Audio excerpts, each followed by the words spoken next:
Story 1. In no particular order. I think about the people who would have to deal with my funeral arrangements, and how hard it would be for my siblings to explain to their children why their uncle is no longer coming to dinner. The imagined guilt usually makes me drink, but at least I am still alive afterward.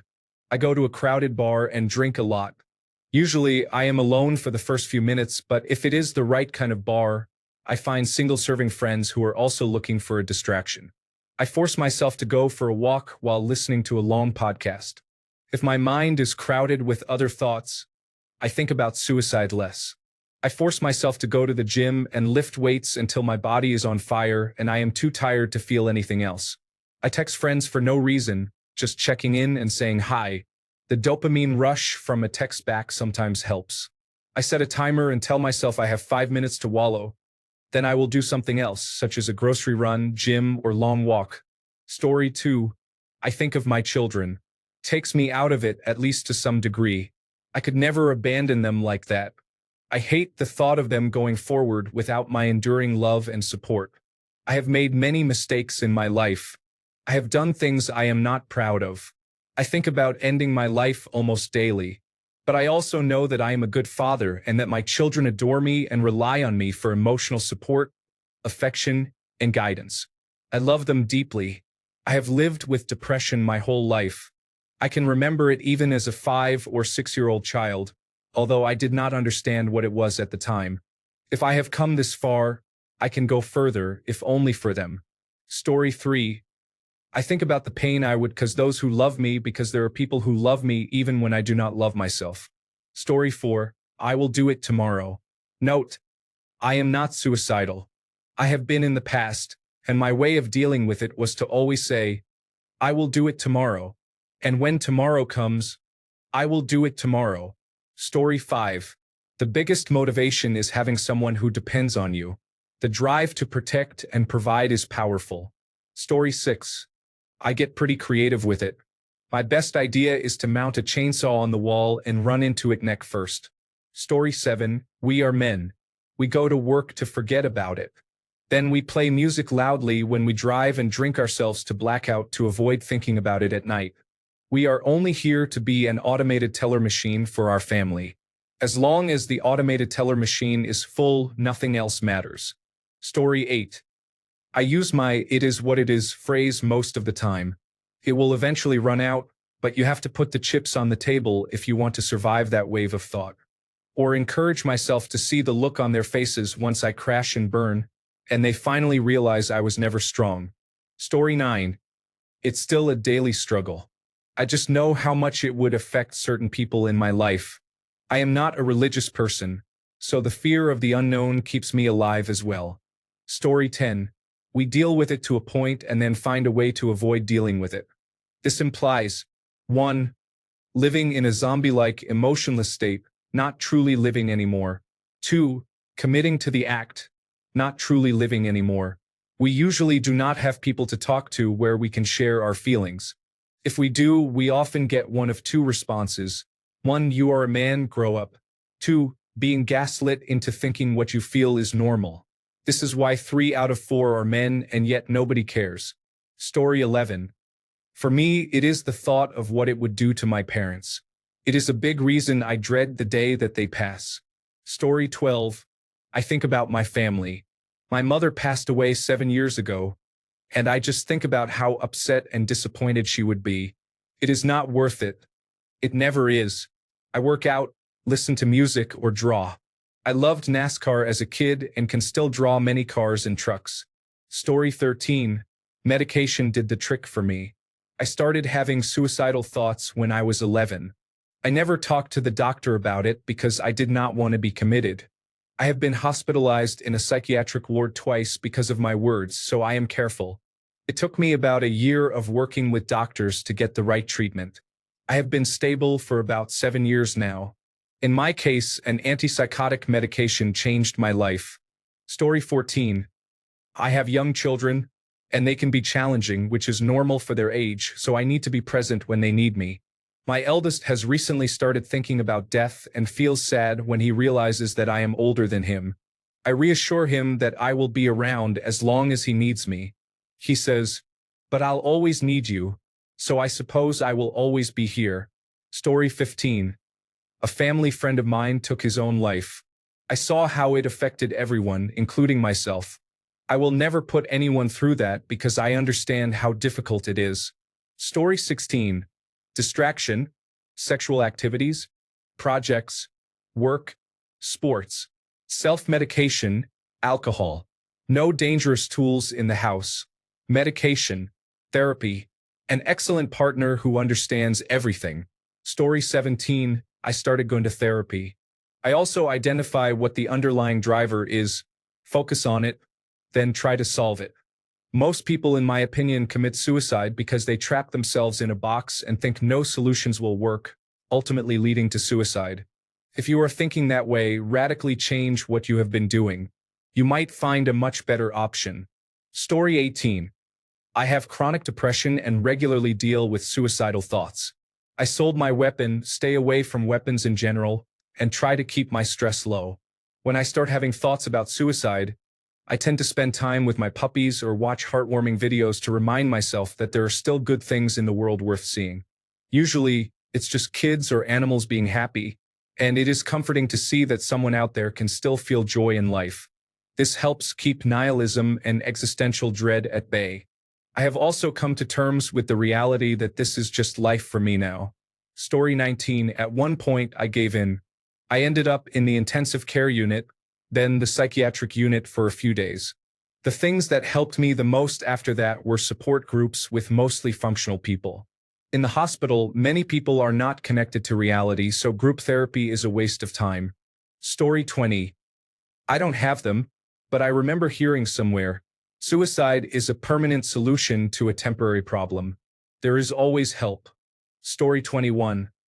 Honestly, I have children and couldn't do that to them, but I live in chronic pain, so I think about it a lot. Story 22. My go-to always works and never fails. Whenever I get dark thoughts, I simply remember this one thing. It is what it is. Story 23. Some give in, some fight alone, and others seek help from people who care about them. The best option is to get help. Story 24.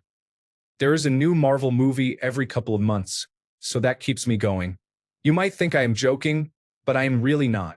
Some of the best moments of my life have been watching Avengers or Endgame, something I never thought I would see in a cinema.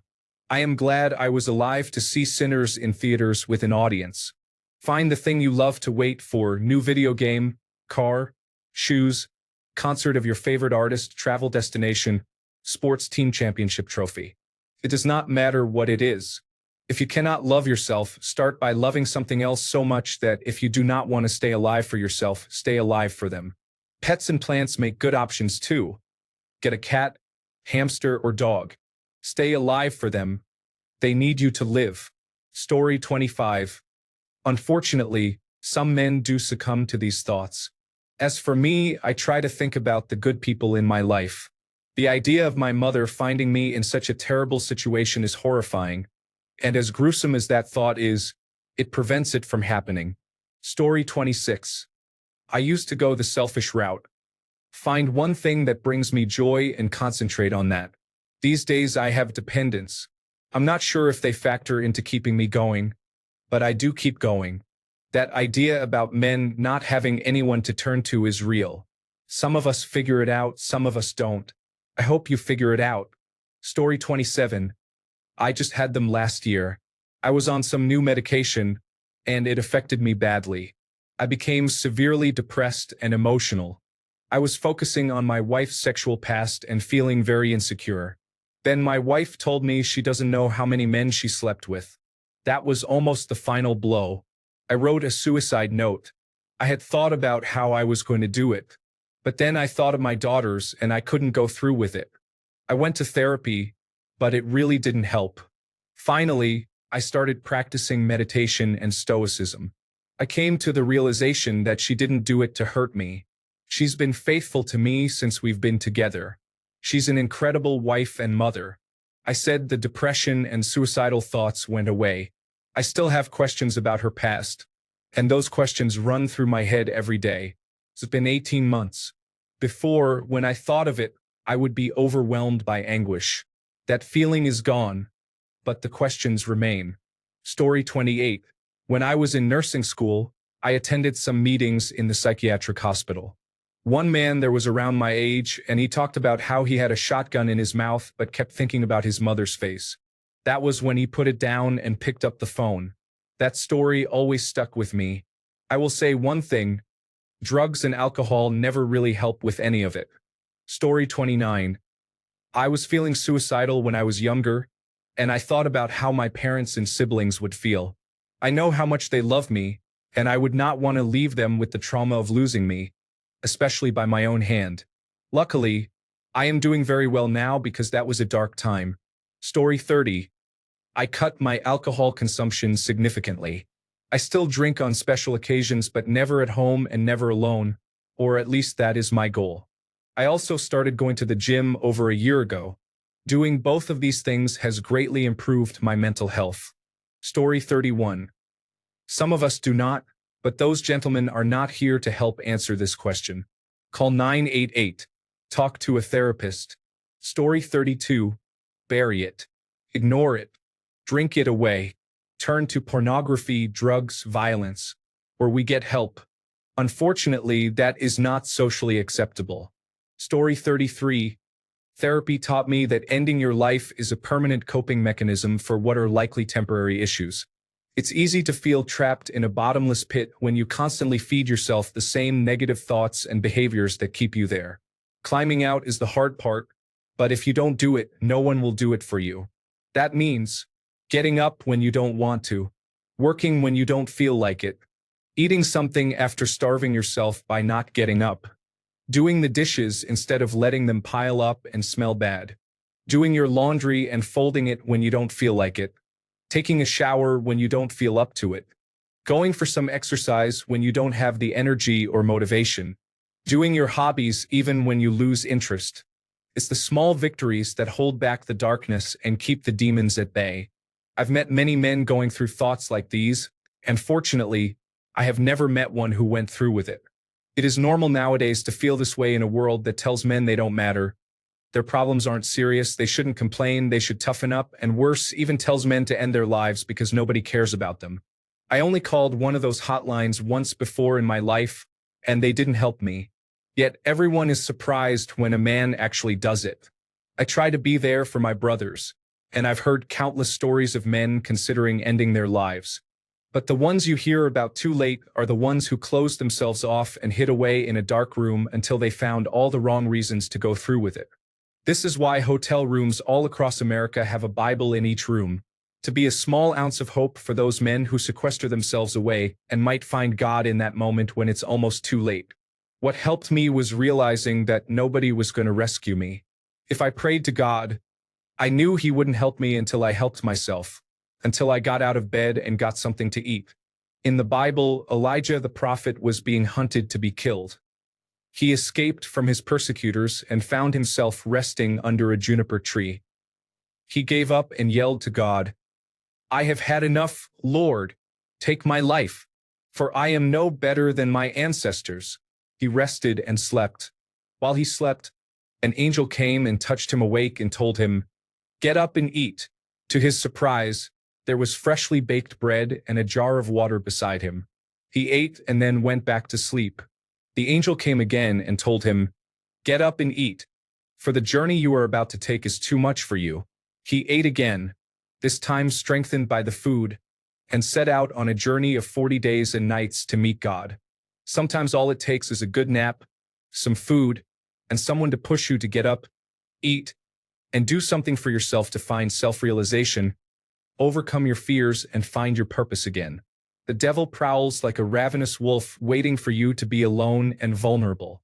Whether it's Satan, your fears, your insecurities, or your depression fueling these thoughts, you can't let them win. Reach out to your friends. Yell and get mad.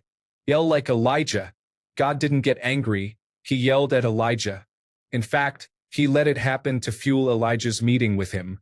And God is so cool, He sent him food through an angel. Story 34. Guilt and distractions. My children and wife do not want or need me around, but it would realistically still impact them if I were not here. My parents would care and blame themselves. Otherwise, distractions include hiding, playing a video game, or temporary obsessions like an old obscure film. And my dog. Honestly, she is often the only source of joy. Story 35. Therapy. And get some friends. Seriously, get a social life. It will protect your brain as you get older and keep you from being lonely. Story 36. Do not keep any firearm around you ever. Can you help the people around you? Or is there something you like to do? Do that. Story 37.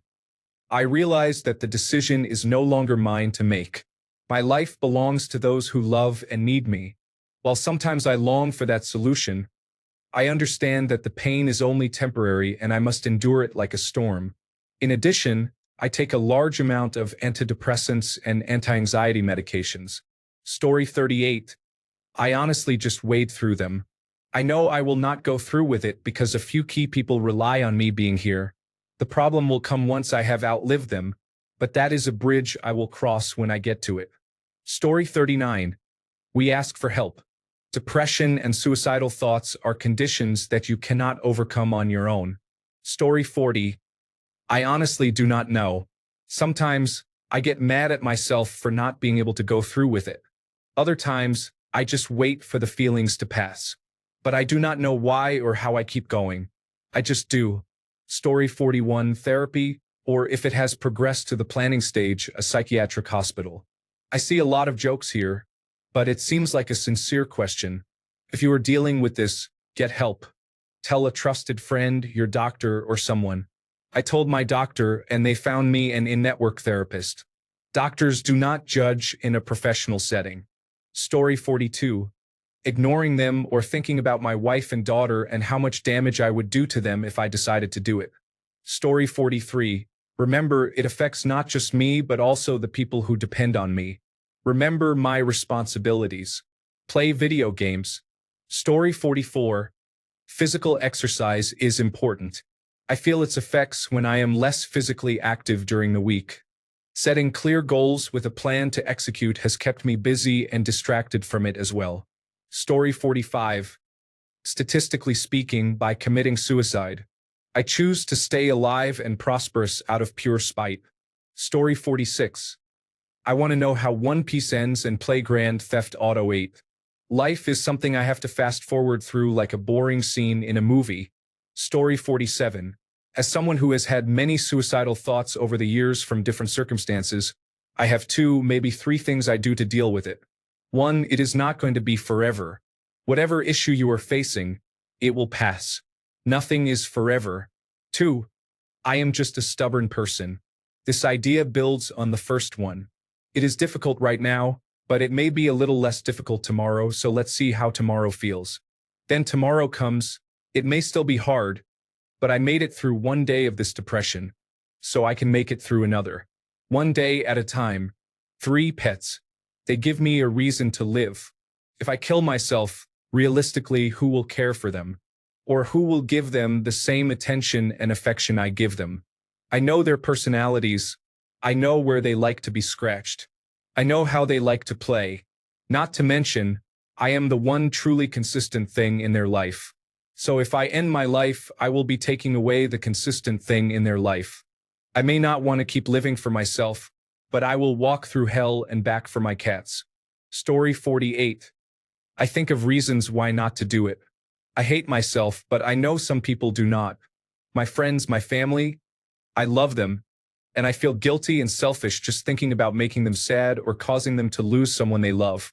My parents already went through losing my little brother 28 years ago. Who am I to let them go through another child's funeral? Story 49. We either hang on until it's too much, go through with it, or chicken out at the last minute. Or we do something to distract ourselves, such as gaming, traveling, or whatever you can think of that will trigger dopamine release. Story 50.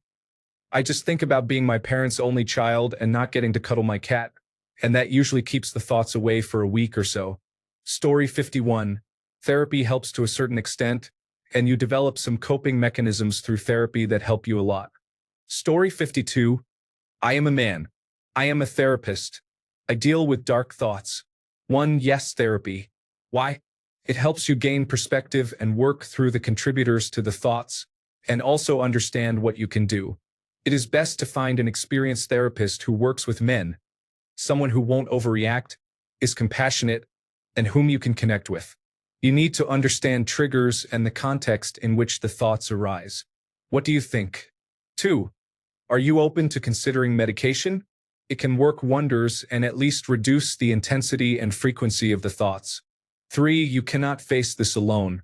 Can you discuss it with a friend or partner?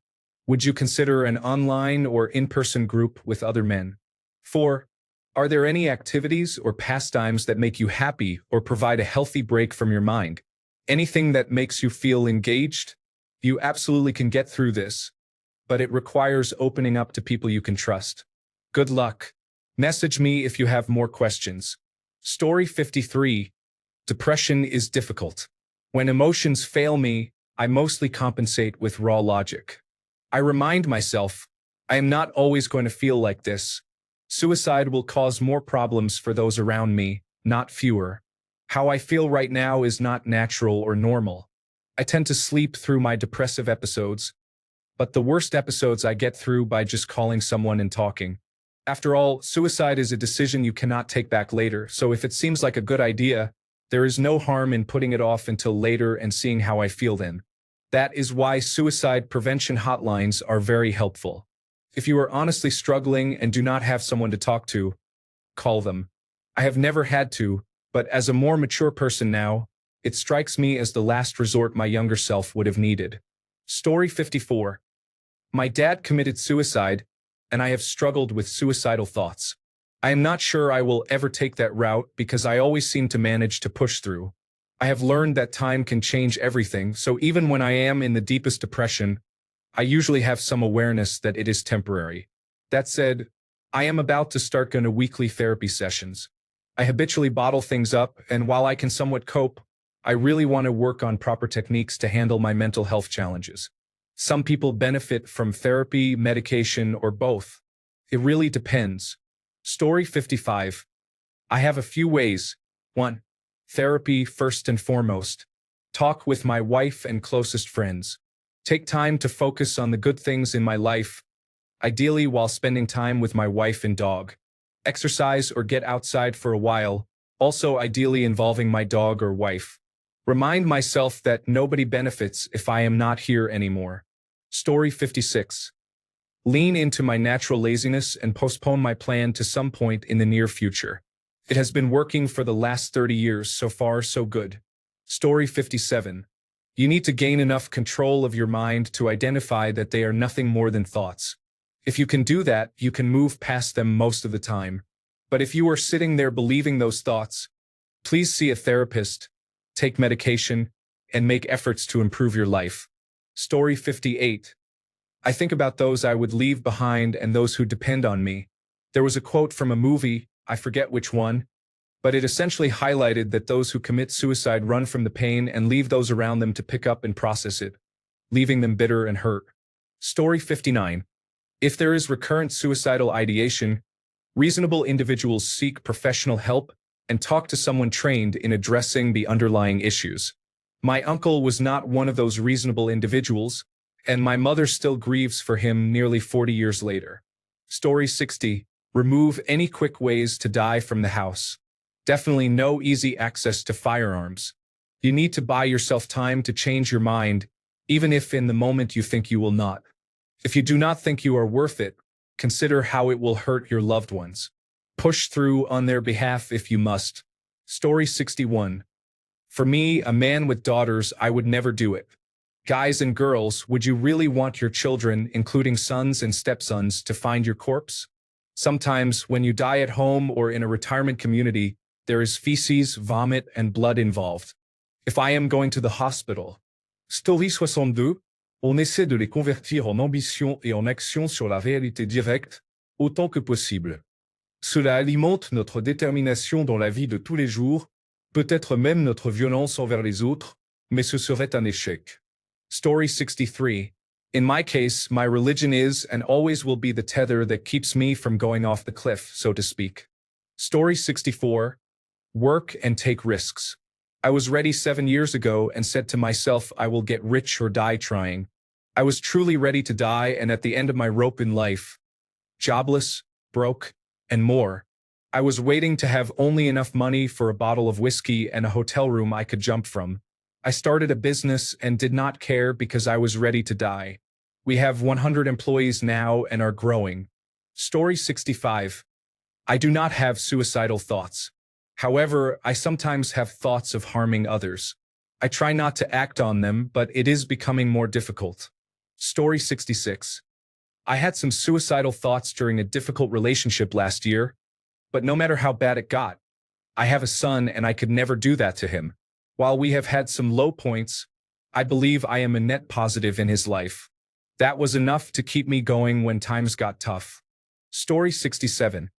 I try to remind myself that I won the birth lottery against astronomical odds, and that I have no right to complain about the gift I have been given. We are going to die, and that makes us the lucky ones. Most people are never going to die because they are never going to be born. The potential people who could have been here in my place but who will in fact never see the light of day outnumber the sand grains of Arabia. Certainly those unborn ghosts include greater poets than Keats and scientists greater than Newton. We know this because the set of possible people allowed by our DNA so massively exceeds the set of actual people. In the teeth of these stupefying odds, it is you and I, in our ordinariness, that are here. We are the privileged few who won the lottery of birth against all odds. How dare we whine at our inevitable return to that prior state from which the vast majority have never stirred. Richard Dawkins. Story 68. When I was at my worst, it literally felt like the old devil and the angel on my shoulders. One told me to jump off my balcony and aim for my head. The other told me not to give in, that it was not worth it and things would get better. It was a constant battle in my head, and I had to keep trying my best to listen to that angel. It was incredibly difficult, but I am glad I was able to hold out until I could improve my mental health a little bit. Story 69. It is what it is. I also have terrible luck with big things. If I were ever to act on such thoughts, I would certainly fail, become more crippled than I already am, and be surrounded by people who are too stubborn to just let me go at that point. Story 70. It's hard. You open up and feel vulnerable and weak, or get mocked and dismissed. Or you bottle it up and well. Yeah. Ideally, you open up and hear, "It's okay, brother. Stay strong. Chat whenever. I've got you. Stay strong and stay safe." And they mean it. Story 71. I tune them out. I turn the pain into poetry or music. If I am not in a space to create, I play a game or talk to a friend about anything I can come up with at the time. Story 72. I analyze my feelings. Why am I feeling this way? Am I very stressed? Is a lot happening? Do I really want to die? Or is this just a way of coping with what is happening right now? Story 73. A few times, I stood by the window and looked down from the 10th floor. Then I thought about the things I always wanted to do in the future. After that, I stepped away from the window. Story 74. Antidepressants provided relief while I figured out in therapy where the problem was coming from. Story 75. I always think that I cannot die before Grand Theft Auto 6, and I enjoy playing my game enthusiastically. I also talk to friends and other people. Story 76. I changed my mind by playing video games, getting into fitness, and reading self-help books. I know my worth now. Suicide is not the answer. Story 77. I am painfully aware of how important and critical I am to the people I care about most. Succeeding in that act would completely destabilize my family. I have people who literally depend on me to survive. I don't think my parents would survive it either. The grief would probably consume them. My younger sister looks up to me, and we are incredibly close. Suicide would hurt her in ways I cannot imagine. My girlfriend of 10 years struggles with depression. We are deeply in love, and I want to see what spending the rest of my life with her looks like. These thoughts constantly run through my mind whenever I go to that dark place. Story 78. I need to be alive in case Waffle Crisp comes back, so I must live. Seriously, I have lost a lot of family. I have to be there for the people I have left, and I have to improve myself. Ultimately, Life is worth living. Suicide is a permanent solution to temporary problems. Story 79. Depends on the season, but I developed two tools. If it is not very intense, a commitment is enough. For example, saying, I cannot do it. I promised person X that I would help out on Friday, and they are counting on me. If it is a really bad day, I try to buy some time. The urge is like hunger. It feels like it will be there until satisfied, but given enough time, it will go away. I tell myself, today is the day, I will do it. Once I get home, all right, now is the time. But I really like pizza. I should eat some before I do it. I like coffee too. I will drink one last coffee. I like smoking. I will smoke one last cigarette before doing it. Hey, I like this song. I will listen to it before I do it. Story 80. Keep yourself busy. Hike, run, play video games, and go out with friends. If they are busy, go by yourself. Try new things and new hobbies. Get into fitness. When you start to see improvements in yourself, you will not have negative thoughts and you will learn to love yourself. Spend time with family, help them and strangers. Your mind is like an empty space which will be filled by negative thoughts if left empty for too long. For me, keeping busy helped a lot. I still have those thoughts sometimes, but you need to recognize when you are spiraling around them and get out of that cycle. I hope this helps. Story 81. I was very suicidal after a messy divorce and lots of debt. Just have to remember it's one day.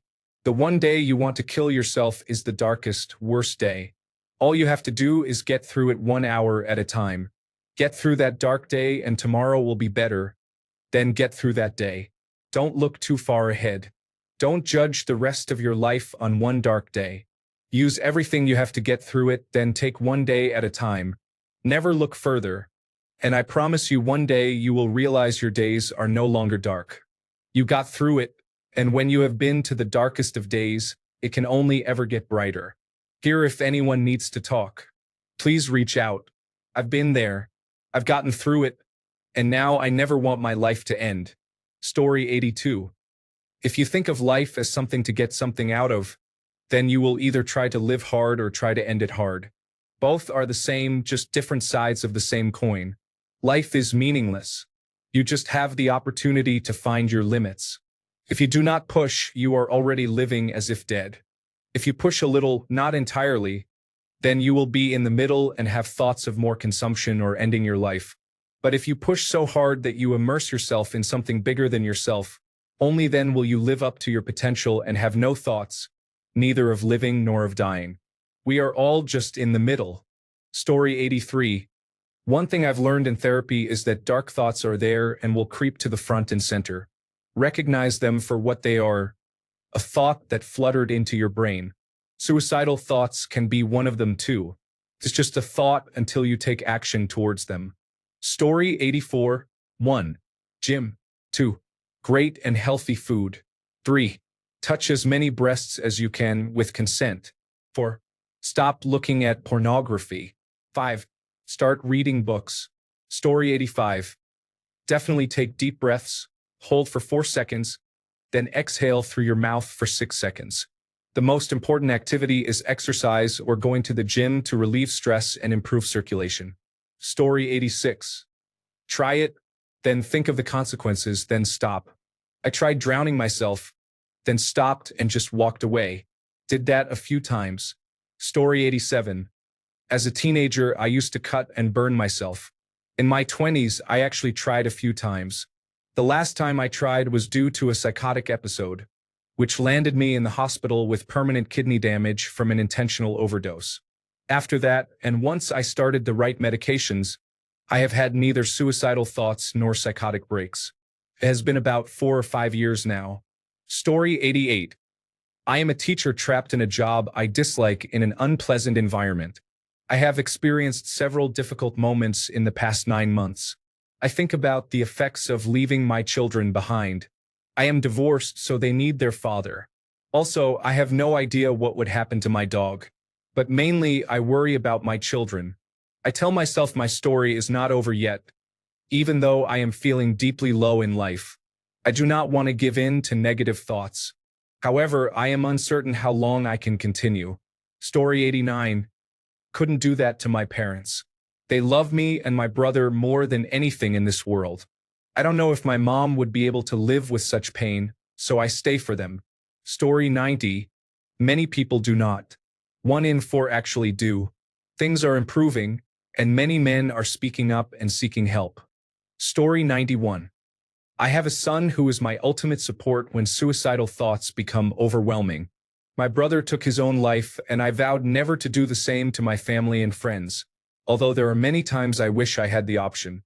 Survive, persist, try to thrive, and live with determination if necessary. Find activities to focus your energy on if you don't already work a lot and have sustainable hobbies. Story 92. Suicide is tragic. There is too much good in this world to leave it voluntarily. Knowing that someone will have to find your body and clean up after your loss, and that it will deeply affect them mentally, just why. I may be criticized for this, but please help me understand why this is considered a preferred option. Story 93. Doctors. You should talk to someone because it is not normal to feel that way. If you or anyone you know needs help with this, reach out to someone, a friend, a family member, your primary care provider, or a therapist. Please message me if you need to. It is a hard fight and you do not have to do it alone. I was there not too long ago myself. Do not be afraid to ask for help. Story 94. Just like idle hands are the devil's workshop, so is the mind. I keep myself busy so I do not have time to think, and I make myself so tired my body goes to sleep as soon as I lie down. After almost taking a short drop from a short rope to stop myself from thinking, I restarted college after a 25-year break. I built my own house, doing everything from plumbing to electrical work, roofing, foundations, HVAC, and sheetrock. I did it all. It got me through the tough times, and in the end, I had a 3-bedroom house and a degree, debt-free. Story 95. Me? I told myself that I would keep going as long as the next step in my life made sense. I suffered a major setback and traumatic life event in 2010. My life has not been as good since then, but I am trying to make it better. The day I realize I cannot, I am out. But I will try until then. Story 96. Realize that I am not there and I am stronger than that. I can overcome this. My life has been tough as hell, but once I am terminal and in pain, who knows? Besides, the scene in Beetlejuice got me too. Story 97. This is a good post with good comments. I find some comfort in those thoughts honestly. They inspire my favorite songs and have led to some of the richest conversations I have ever had. Personally, I find a lot of relief researching philosophy or creating. It is probably a big contributor to how many hobbies I have. Story 98. Are they intrusive or persistent? Intermittent and intrusive can just be shrugged off as a bad idea. Persistent and pervasive, you might need some assistance in setting up safety measures. Story 99. I sort of attempted when I was a teenager. I am not depressed now, but sometimes I get intense thoughts. I just distract myself, and they go away in about 30 minutes. I am very aware when it happens, so it would be unwise to try to harm myself over something temporary. Story 100. Stuff them back down just like everything else. I personally refer to it as feeding or tossing things into the internal void. Story 101. Over the last 12 years, I have been an addict. For most of that time, I was addicted to things like exercise, pornography, food, gaming, doom scrolling, and dating applications. For short periods, I also used some drugs, though thankfully not particularly dangerous ones. They can all provide temporary relief, but most are just momentary fixes that delay addressing the underlying issues. Obviously, the drugs make the situation worse. Story 102. Because it's quitting, not quitting on life, but quitting on your loved ones, your family, your dependents. There is still work to be done and good deeds need doing. We need good people to do them. You can't throw in the big towel, not when there is so much left here. It's not all gloom and doom either. There is lots of love and positive experiences worth sticking around for. Maybe a new passion will find your interest, and you can contribute something beautiful to the world. Maybe just a fun hobby to help take your mind off things. I have recently gotten into sim racing and pour painting. Any way you look at it, lows are hard, but they pass. The highs are just around the corner to help ease the pain and balance it out. It is all a sine wave. You just have to hang on and embrace the struggle. Life will always be a bittersweet and beautiful struggle. Story 103. Got things to do and people who count on me. Too much hate to die. I need to live long enough to see these individuals crumble to ashes. Story 104. Microdosing mushrooms changed my life. I was very close to ending my life when I was 18.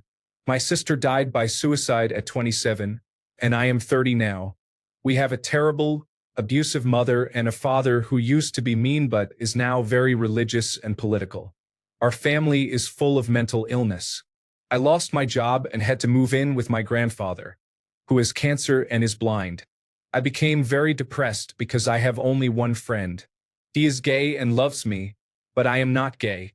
I was seriously considering suicide, so I bought alcohol, weed, wax, and mushrooms to have a last little send-off before the day. But the mushrooms literally erased the depression from my mind. It was an unbelievable feeling of love and pure happiness. I cut up 2 grams into little pieces and put them into applesauce. Every trip clears my depression for about 3 days. Story 105. If you do not do anything foolish, such as putting yourself in danger, you learn to manage them. There are many ways: medication, therapy, exercise, nature, finding or creating purpose, reading. A deep and honest conversation goes a long way in a positive way. Story 106. Not a man, I think, but raised male. I guess I just suppressed my feelings and waited, trying to make happy things happen. Story 107. When I realized the world lied to me and I was not the problem, the whole mental health spectrum was resolved for good. Story 108. I close my eyes and think of my daughters. Unfortunately, the last 10 years or so have been very difficult, but I would never do anything that could cause them harm. Story 109. If these are serious thoughts, get help immediately. If they are just fleeting thoughts that you know you would never act on, do nothing. However, therapy helps. Story 110. I usually get mad solely to let it out. I know it's strange, but I either go hit my drums until I break sticks or scream in my basement for about 15 minutes. Listening to aggressive metal helps. Story 111. In silence at the gym, then going for a walk. This world needs you to keep going and become a man. Pressure creates diamonds, and God will push you because he knows you can handle it. Story 112. This has crossed my mind many times, and I think it goes without saying that people have these thoughts, men in particular. Men suffer from issues like not getting any matches on dating sites. This can lead to not knowing your worth and thinking you are worthless. In some cases, it even leads to death, as people commit the unthinkable. That is just one small example. I myself have been lonely many times after losing my father and mother at a young age, and then not really having any close family. I also did not have many friends and felt lonely, including on dating sites and in dating in general. Even though I am not a bad-looking guy, or so I am told, and do get women, it is often not what I want. Regarding suicide, it comes down to realizing that hurting yourself may get rid of your pain, but it also greatly affects others after you are gone. A friend said that if I ever did it, he would kick my motorbike over and hate me for the rest of his life. The bigger impact it would have would be incredible. There are people out there who depend on you, and you may not even know it. You need to try to snap out of it no matter how hard it gets by thinking of positive things. I really hope a trained psychiatrist can answer this better than I can. From my own experience, try to snap yourself out of it. Don't sit in a dark room. Story 113. By being aware of whether the thoughts are intrusive or if I am taking time to stop and think about them. By being aware if they are only thoughts or plans. Story 114. I hear my grandfather's voice. It's a cowardly way out, boy. I have also dealt with losing an army friend that way and my father-in-law, who was my only friend. Story 115. We bury our feelings and hope they do not become so overwhelming that we need to act on them. This is a common experience. Story 116. I am going to be honest with you, we get help. This is a serious topic to me, and I think getting help is the best way. You can talk to a friend, a loved one, or a stranger who takes you seriously. Just choose someone who truly does. If it is urgent, you can go to any doctor. I have done exactly that before. This person listened to me, helped me calm down, and guided me to people who could help me more. Take care of yourself. Story 117. I have had suicidal thoughts and ideations since I was roughly 7 years old. For a while, they were really passive, but as I grew up, they got louder. I would act on them by doing things that did not appear suicidal but could in fact lead to my death while looking like an accident. Now, as an adult with 3 children to raise, I still have those thoughts. When they come up, I acknowledge them for what they are, thoughts that serve no purpose in helping me move forward in life. They do not help me raise my children and do not help me at all. Cognitive behavioral therapy and acceptance and commitment therapy very well might have saved my life, but every single day is a struggle. Story 118. I usually take a lot of over-the-counter sleep aids and sleep them away. I can't do anything stupid if I sleep. Story 119. We either follow through with it or we don't. So far, I have not followed through with these thoughts. I like to make a mental note of where I am when I am feeling lowest, and that final step is most tempting. I know it will get better at some point, so I push forward.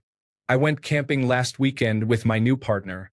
It was beautiful and reminded me, if you had ended your life a few weeks ago, you would not be experiencing this right now. It is a bit of a loop I have found myself in. It is not perfect or great, but it keeps me present, and I am still here. Story 120. We usually give in to them over time. Personally, I have been struggling for a long time. Nobody wants to hear my problems, and I do not blame them. Story 121. I ignore them and listen to the other voices in my head. Every time I work out, a voice says, "You suck, you don't deserve this." Every time I work on my prototype, there is a voice that says I'm wasting my time. Nothing I build will ever be good enough. Every time I hear this voice, I ignore it and then I get to work. Over time, that voice becomes weaker and weaker. I still hear it, but it is in the background. Basically, the actions you take pave the pathways in your brain. The more you give in to defeatism, the more powerful it becomes. But the inverse is true, so I keep grinding. Day by day I grind. Day by day I get stronger. Work and mastery give me purpose. Today I went for a run. The voice whined like it always does, but I ignored it. Now I am relaxing next to my garden with a beer. Kids are playing Hades with my wife. Life is fine. Story 122. Recognize that your thoughts are not you. You are the space where your thoughts and feelings occur, but you are separate from them. They happen for various reasons, some beyond your control. However, you always have a choice. You always have space between you and the thought. Story 123. Where's my bottle so I can fill it up some more? Generally, I remind myself that I will die in about 50 years or so. Story 124. When I felt like that long ago, I knew it was selfish that I had one shot at this life and was going to stubbornly fight my way out of any situation. Story 125. Live with them. I have a lot of thoughts. I live with different ones at different times. I have lived long enough to know the suicidal thoughts come and go just like the others. It would be unwise to act on the suicidal thoughts because then I would not get to experience any of the other ones I quite like. Story 126. Talk to a therapist or psychiatrist and get medication. I had the same problem and got help, and it was helpful to have someone to talk to. I also had a very supportive wife who made sure every day I was okay. Story 127. My friend did, and from then on it was not an option. Even at my lowest, I could not fathom the thought of putting my friends and family through that, so I never did. In summary, I guess I was just too stubborn. Story 128. For real. I have to remind myself that I have felt bad before and I got past it. It was not permanent before. It will not be permanent this time. Things get better. That is for the black hole days. However, therapy and vigilant self-care should be the backbone of your long-term strategy. I really do wish you well. You are not the only one. Story 129. Find a psychologist and get professional health help, just as you would for any other illness. Story 130. Strength. You become strong enough to acknowledge your thoughts of suicide and still remain in control. You know you think about it, but you don't let it consume you to the point where you actually act on it. I try to stay busy by working, exercising, cleaning, cooking, and running errands. The busier I am, the longer I am able to stay away from my own thoughts and fears.